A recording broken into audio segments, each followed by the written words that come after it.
दो दिन कबल 10 जून 2026 को पाकिस्तान की सबसे बड़ी अदालत जिसको सुप्रीम कोर्ट कहा जाता है उससे एक ऐसा फैसला सामने आ जाता है जो रोंगटे खड़े कर देते हैं। फैक्ट्री में अंदर काम करने वाले जितने मजदूर थे वो मजदूर अंदर से बाहर निकलने की कोशिश कर रहे थे, लेकिन इमरजेंसी दरवाजे सारे बंद थे। बिस्मिल्लाहिर्रहमानिर्रहीम। नाजरीन, मैं हूं फरमान खान और आप देख रहे हैं करंट मीडिया। इस वक्त मौजूद हूं बल्दिया टाउन के उस मुकाम पर जहां आज से तकरीबन 13 साल और 9 माह कबल 11 सितंबर 2012 को एक ऐसी आग भड़क उठी थी जिसने तकरीबन 259 से ज्यादा लाशों को अपने साथ जलकर खाकस्तर कर दिया था। और उसके बाद फिर इल्जामात चंद ऐसे लोगों पर लगे थे, रहमान और भोला, जुबैर और चरिया जैसे नाम सामने आए, हम्माद सिद्दीकी जैसे नाम सामने आए। लेकिन उसके बाद पाकिस्तान की निचले जितनी अदालतें हैं उन्होंने उन हजरात को सजाए मौत का फैसला सुना दिया था। लेकिन बदकिस्मती से 2 दिन कबल 10 जून 2026 को पाकिस्तान की सबसे बड़ी अदालत जिसको सुप्रीम कोर्ट कहा जाता है उससे एक ऐसा फैसला सामने आ जाता है जो रोंगटे खड़े कर देते हैं। 259 खानदानों पर ऐसा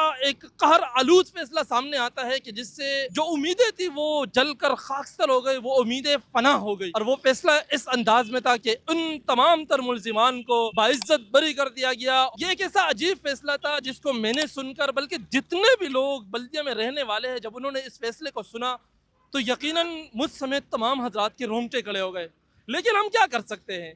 अगर कोई एक शख्स, कोई एक फर्द ऐसा उठता है, वो कानून को अपने हाथ में लेता है, तो फिर हमारे यहाँ कहा जाता है कि कानून क्यों हाथ में लिया जाता है? यहाँ अदालतें मौजूद है, लेकिन अदालतें ऐसी मौजूद है कि जब वो 11 साल बाद, 10 साल बाद, 13 साल बाद, 13 साल और 9 माह बाद जब उनका फैसला सामने आता है तो वो फैसला उन मुजरिमों के हक में सामने आता है। और वो फैसला इस अंदाज में होता है कि उनको बाइज्जत बरी कर दिया जाता है। इतना से सवाल करूंगा कि आज से तकरीबन 13 साल और 9 माह कबल इस कंपनी में, इस फैक्ट्री में जितने हजरात जलकर खाकस्तर हो गए थे, आज उन खानदानों को आप क्या कहेंगे? उन खानदानों को देने के लिए आपके पास वो उम्मीद की जो एक छड़ी थी वो भी आपने ऐसे न धरिया में फेंक दी। और आज उन खानदानों के दिलों पर जो गुजर रही होगी वो मैं बयान नहीं कर सकता। ये आपकी अदालत थी, आपने अपने अदालत में ये फैसला सुना दिया, लेकिन एक खुदा की अदालत है जो इंशाअल्लाह बरोज़े महशर लगेगी और उस दिन ये फैसला होगा कि कौन मुजरिम था और किसने किस को झलाया था। इस आवाज को उठाए और ईवान और इख्तिदार और अदालत उज़्मा में बैठे हुए इन